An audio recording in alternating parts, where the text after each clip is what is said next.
Halo, selamat sore. Selamat bergabung dengan saya di channel YouTube Berkat Lauli.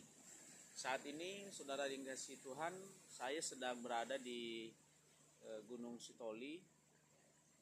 Di sini nih, di dekat duduk-duduk di belakang pantai Gunung Sitoli atau di belakang rumah saya. Perhatikan, ya, sedang duduk santai. Stay at home atau lagi mengikuti anjuran pemerintah untuk duduk atau berdiam di rumah untuk mencegah virus corona.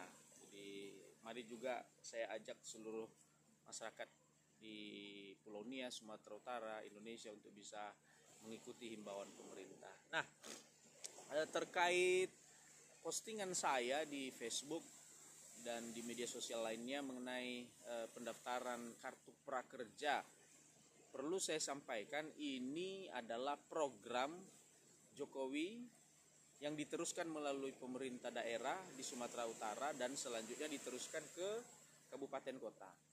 Nah, kami sebagai anggota DPRD Sumatera Utara berfungsi untuk mengawasi dan menyebarkan informasi ini kepada masyarakat.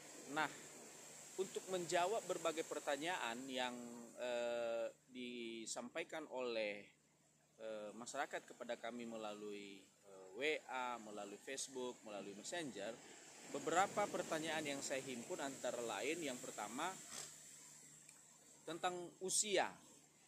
Siapa yang usia berapakah yang dimaksud sebagai layak menerima atau mendaftar untuk mendaftarkan diri dan mendapatkan kartu prakerja. Yang usianya usia pekerja tentu di atas 17 tahun, ya, di atas 17 tahun dan masih produktif hingga usia 40 sampai 50 tahun. Ya.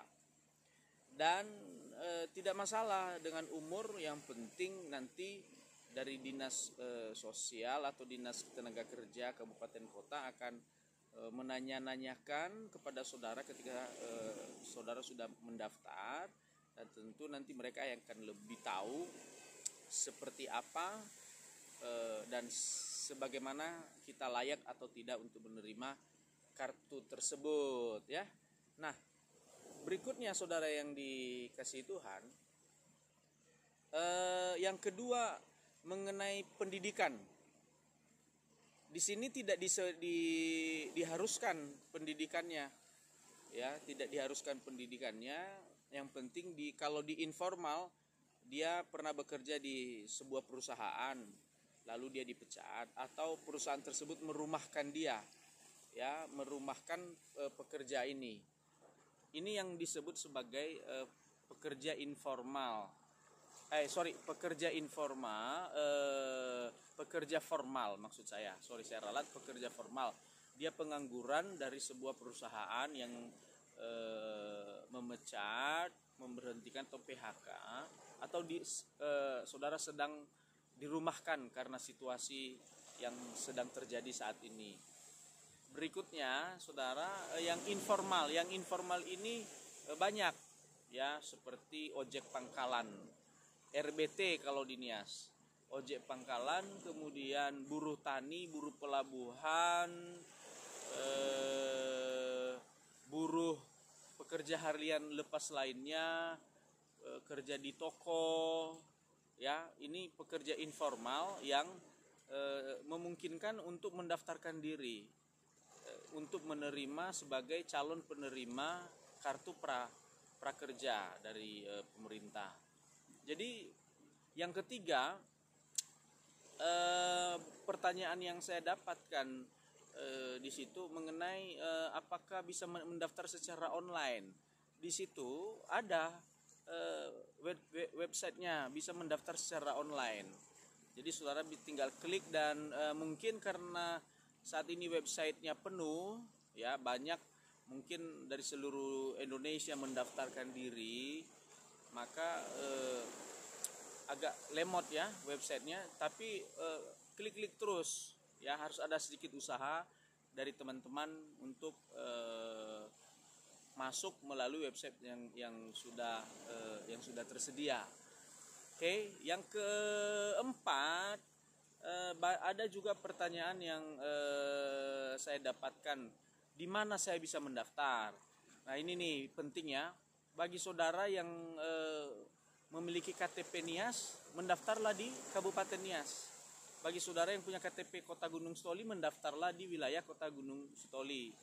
Demikian di Nias Selatan, Nias Barat, dan selanjutnya. Di situ ada nomor HP yang bisa dihubungi.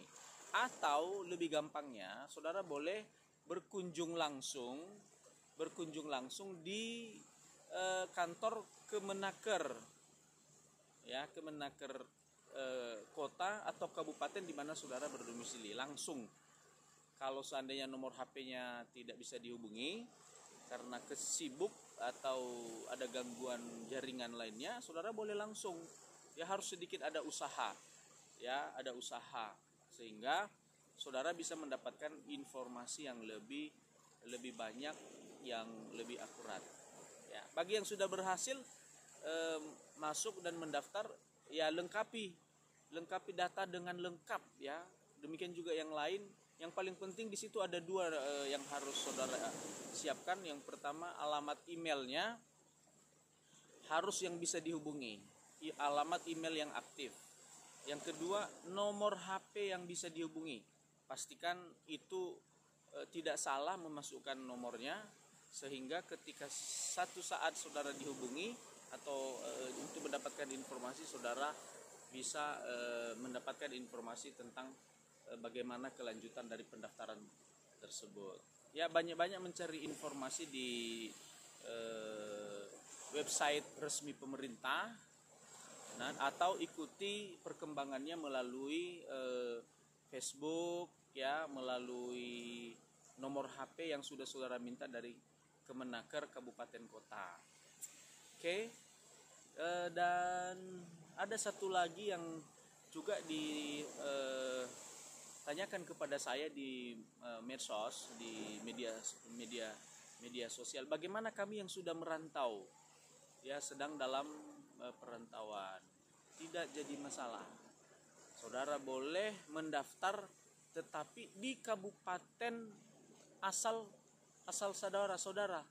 Contohnya kamu merantau di Jakarta tapi KTP-mu masih Nias Barat, ya mendaftar di Nias Barat.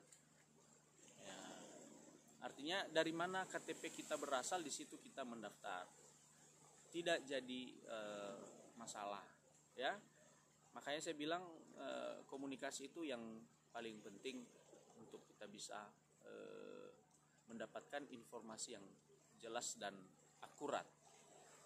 Oke, guys, mungkin cukup untuk hari ini. Saya tidak bisa memberikan tambahan informasi, tetapi nanti jikalau ada informasi lainnya yang bisa saya tambahkan, akan saya tambahkan kepada saudara sekalian, supaya kita bisa saling memahami dan mengerti dari apa tujuan informasi yang saya berikan. Oke, dan bagi saudara yang sudah mengikuti YouTube saya ini, jangan lupa subscribe YouTube-nya, ya, subscribe YouTube-nya dan klik loncengnya, nah, lonceng, supaya dengan demikian juga saudara bisa membantu saya untuk mengembangkan YouTube channel Berkat Lowly ini. Oke, selamat sore, tetap semangat, tetap ikuti himbauan pemerintah, jaga jarak, dan kita doa supaya Indonesia dapat melalui kondisi yang sedang terjadi sekarang ini. Tuhan memberkati kita semua. Shalom.